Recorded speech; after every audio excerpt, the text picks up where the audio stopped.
Alright lads, so today over on Bleach So Resonance, we did get a new dev vlog video going over the problems that the game is currently facing, more so regarding story and cutscenes. They briefly talk about the guild situation, the core stamp corridor situation, and also teasing some stuff coming our way, more so in regards to Aizen's upcoming release. So with that in mind, we are going to be breaking down all the news that we did get today. And the first thing to talk about is in regards to the voice acting situation. So this one, I'm assuming, is more so only really affecting the Chinese version of the game. For those playing on global, whether that's the Crunchyroll, the New Verse, or the A+ Japan version, as far as my experience goes, Toshiro has a voice actor, and I haven't really noticed any issues regarding the character's voice acting in gameplay. I think for the Chinese version, however, Toshiro is currently mute for some reason. So this has caused a lot of Chinese players asking the question, why can't they use a Chinese dub? Why can't they simply change the voice actor? And their response is something that doesn't really come as a surprise here, that when it comes to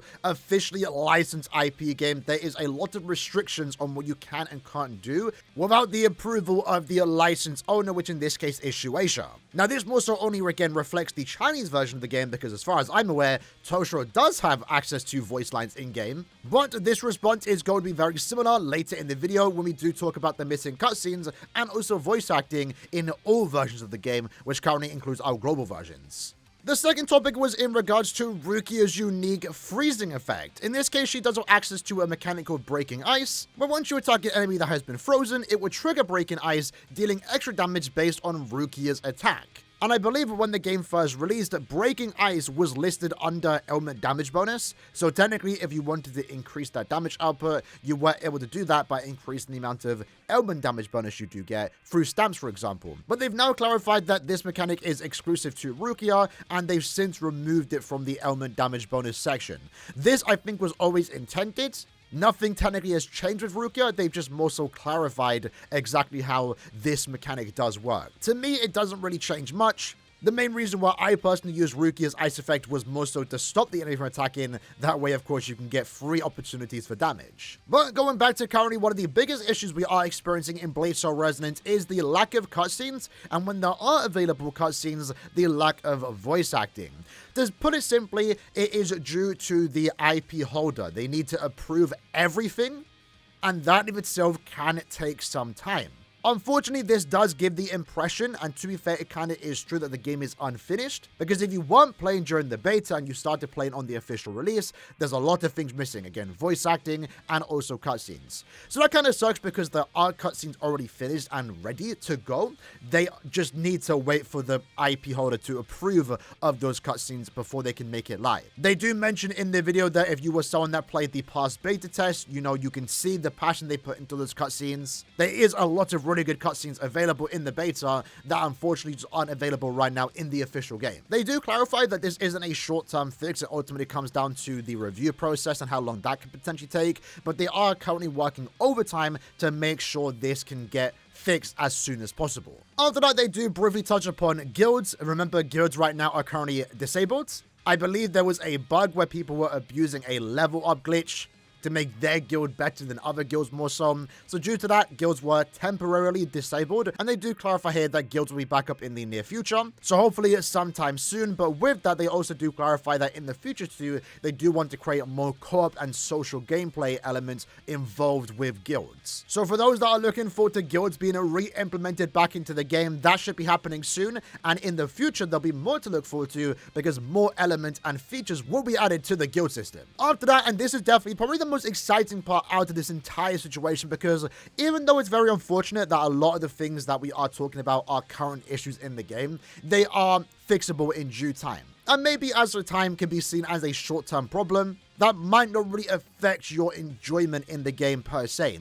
However, one big problem that we are seeing, that I know I and many other content creators and also just community members and the community as a large have spoken about, is in regards to the core stamp corridor. Right now, the way this game mode does work is that the stamina is way too limited.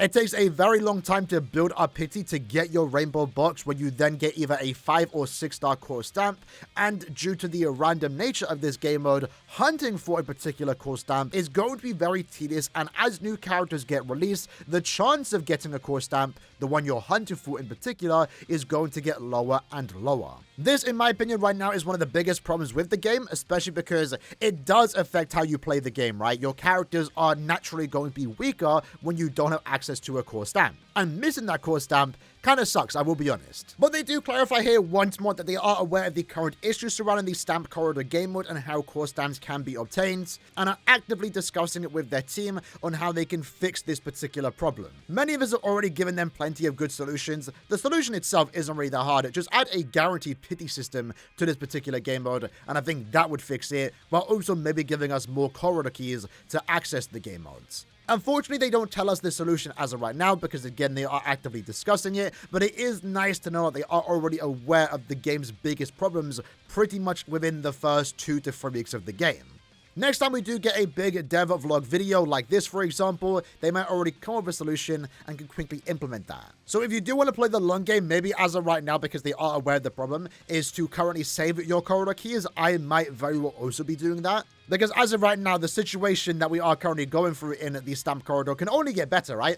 Like, even if the solution they add in the future isn't fully ideal, it's not going to be worse than what we currently have right now, surely. Speaking of core stamps, however, this one was actually very surprising to me and kind of unfortunate because we did just recently do an Ichigo character review where that character has access to 2 really good core stamps. So, of course, you have his Getsuga Tangle, his main core stamp that makes him really good when he does Holofy, but you also have access to a really good core stamp, a 5-star version of the I've Noticed You for a While that further increases his special attack damage after using a technique. This has been the go-to core stamp for a lot of players, and it can actually out DPS his 6-star core stamp, the, again, Getsuga Tangle. And surprisingly, out of nowhere, they do tell us that the core stamp, the I've Noticed You for a While one, is currently behaving abnormally. So it's actually a lot better than it's supposed to be. Right now, they might say that it does increase your special attack by upwards to 50%, but it's actually giving more special attack damage than it's supposed to. So unfortunately, for those that are using this is likely going to get nerfed in an upcoming update to work like it's supposed to. Therefore, it's likely not going to be better than Ichigo's actual core stamp, the Getsuga Tangle. They do also mention, though, that there will be a compensation, likely for those that have already worked on the core stamp, so you haven't wasted any resources if you did level this up to max level. And then lastly, in terms of upcoming problems, they do address the controller support.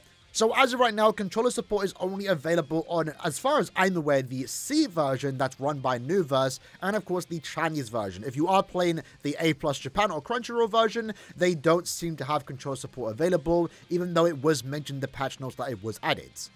But for the versions of the game that do have access to the controller support, it's currently only available in emulators, and as of right now, you can't really remap the controls. So for me, as someone that has been playing controller, more through the emulators remapping, I have a pretty good controller scheme that I'm really comfortable with, but when I'm playing on the Nuverse version, for example, the buttons that are displayed on screen are completely different to what I actually want to use.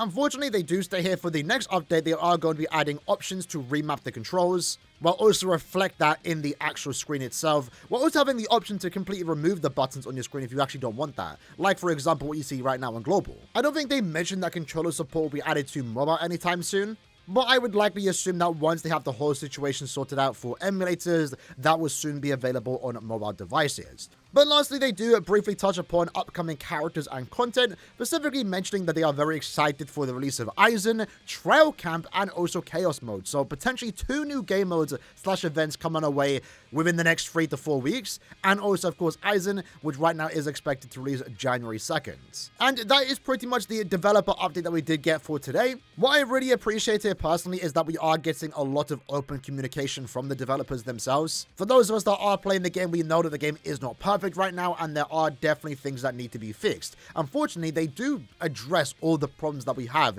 in the game. The voice acting issues, the cutscene issues, the controller support issues, and also the stamp corridor game modes. It's nice to know that they are aware of the issues and are outright telling us that they are actively working on it. While some of these are going to be short-term fixes, some of them might be long-term fixes, it's nice to know that they are working towards a better product. Right now, though, ultimately it comes down to how they are going to fix these issues, and I guess we'll see that in due time. Either way, hope you guys enjoyed the video, and I'll see you guys next time. Take care, and peace.